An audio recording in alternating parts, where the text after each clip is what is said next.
Hello everyone, welcome back to this particular video which is on how to trade like a pro.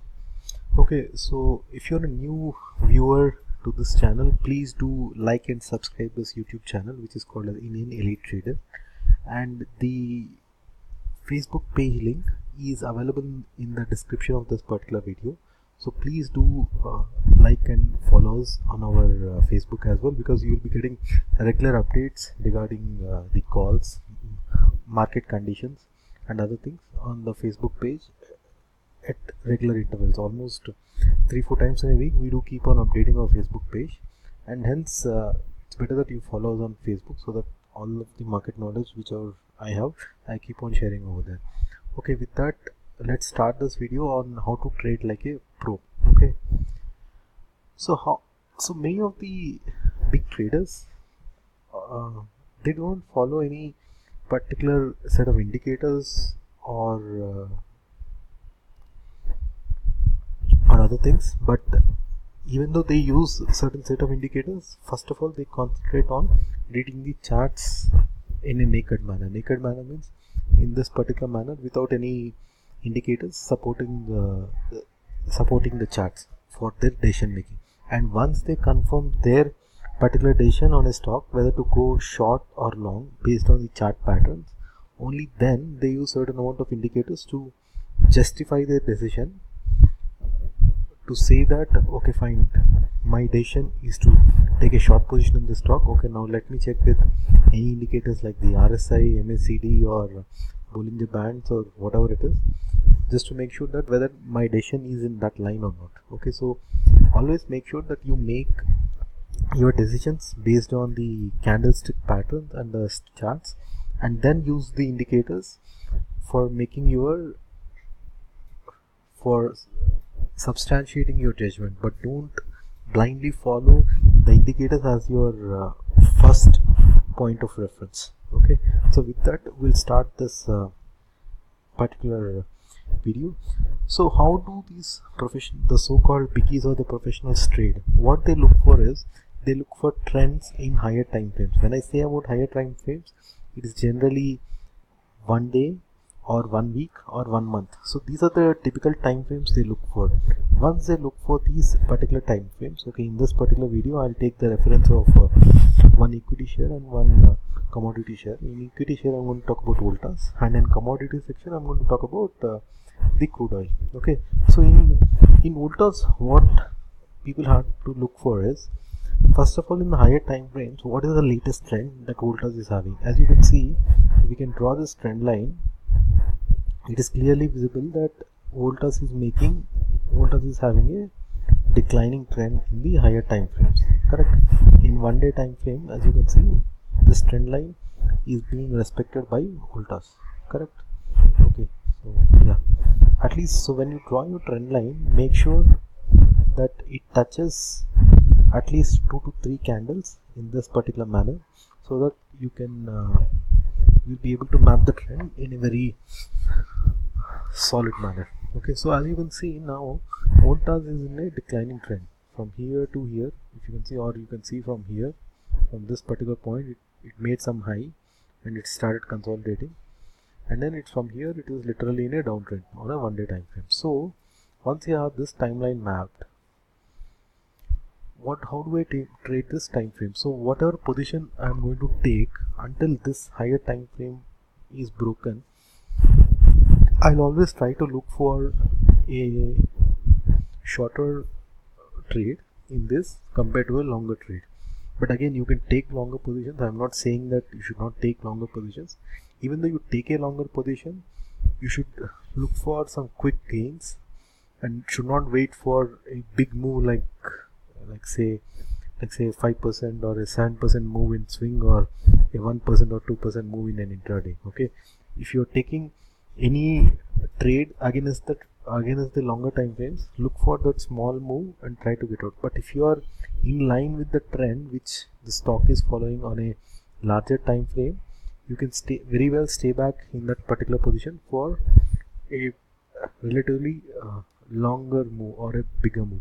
Okay, let me show you an example of the same thing. Now since we have seen this on a 1 day time frame, we see that the stock is having a declining trend, that it is been falling from so many days, and this longer time frame trend line is being respected. Now we typically trade intraday on a 5-minute or a 15-minute chart. Okay, now as you can see, this stock, if you can see, for every new high it is making, okay, for every new high it is making, that downward trend is relatively larger when compared to a longer position. You're getting this? Since this particular stock is in a declining trend on a higher time frame, okay, the long position or the up move, whatever it is making right now, is very small compared to every down move it is making. Okay, you can check this principle, you can check the same everywhere. Let's see on any particular day. You see here, it gave a good up move, but look at this gap down, how much gap down it has made. If somebody has taken a swing position in this, he would have to wait all these days, he would have to wait for so many days to get this gap filled up. Similarly, as you can see here on as you can see on 11th of October, it made a high, and from this high of 513 it started falling all the way till 494. 514 to 494 is a very big short position, and if you are a person who is following this particular methodology of trading the stock in line with the higher time frames, you would have definitely shorted the stock over here, seeing this particular candle, and you would have captured this entire move. Correct? Okay, so that is how you trade stocks, primarily in using the higher time frames and the lower time frames.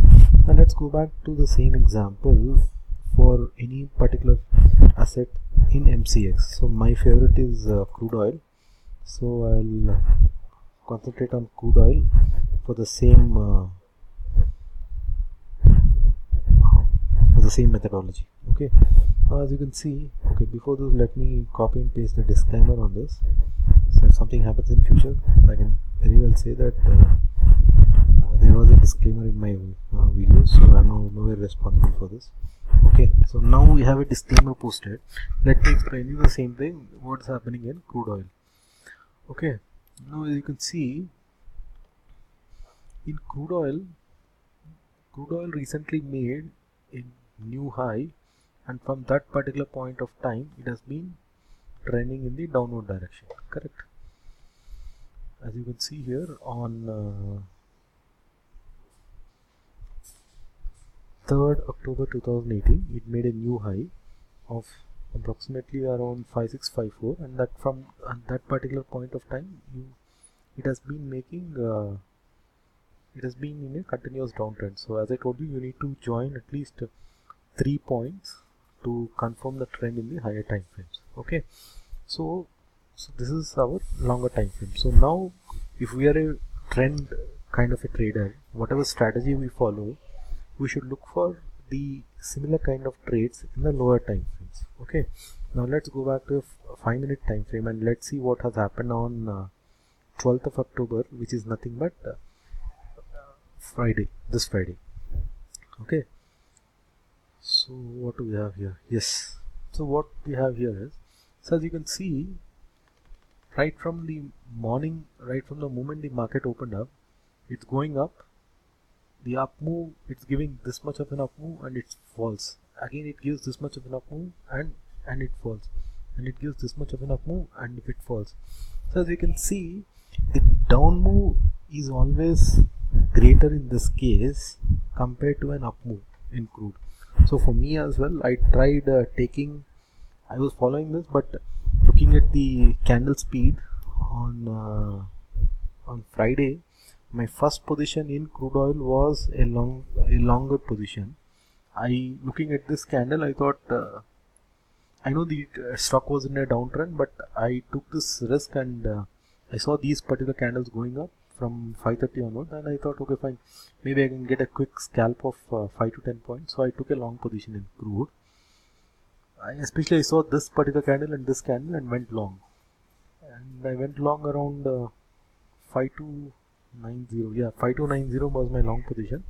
And then I saw this candle. The immediate moment I saw this particular red candle, I moved my stop loss to this position, which is nothing but 5286, saying that the up move is the probability of an up move is very less in this particular trade. So I better stay in line with the original trend and look for some good shorting opportunities. So similarly, what happened? I waited here. It gave me this big spike up to 5294, but I didn't book this. I was waiting, and this particular candle took out my stop loss. Okay, on crude on Friday. But later on, I was able to short this candle, this particular trade over here, and I was able to make around.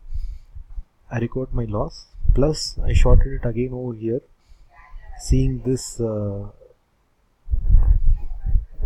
big red candle, and I was able to scalp this move by doing partial entries and partial exits and partial entries. Sorry, full entries and partial exits. So it did give me a good profit on Friday, but that's what I'm saying. You should always trade in line with the bigger trend. So if you follow this particular approach, to summarize, first note down the trend for a particular script or a stock in the larger time frame. As you can see over here, crude in the recent past has been in the downtrend. Once we map that, when we are trading intraday, we stick to our entries. We look for entries in the same trend direction, as you can see, because most of the moves occur in that way.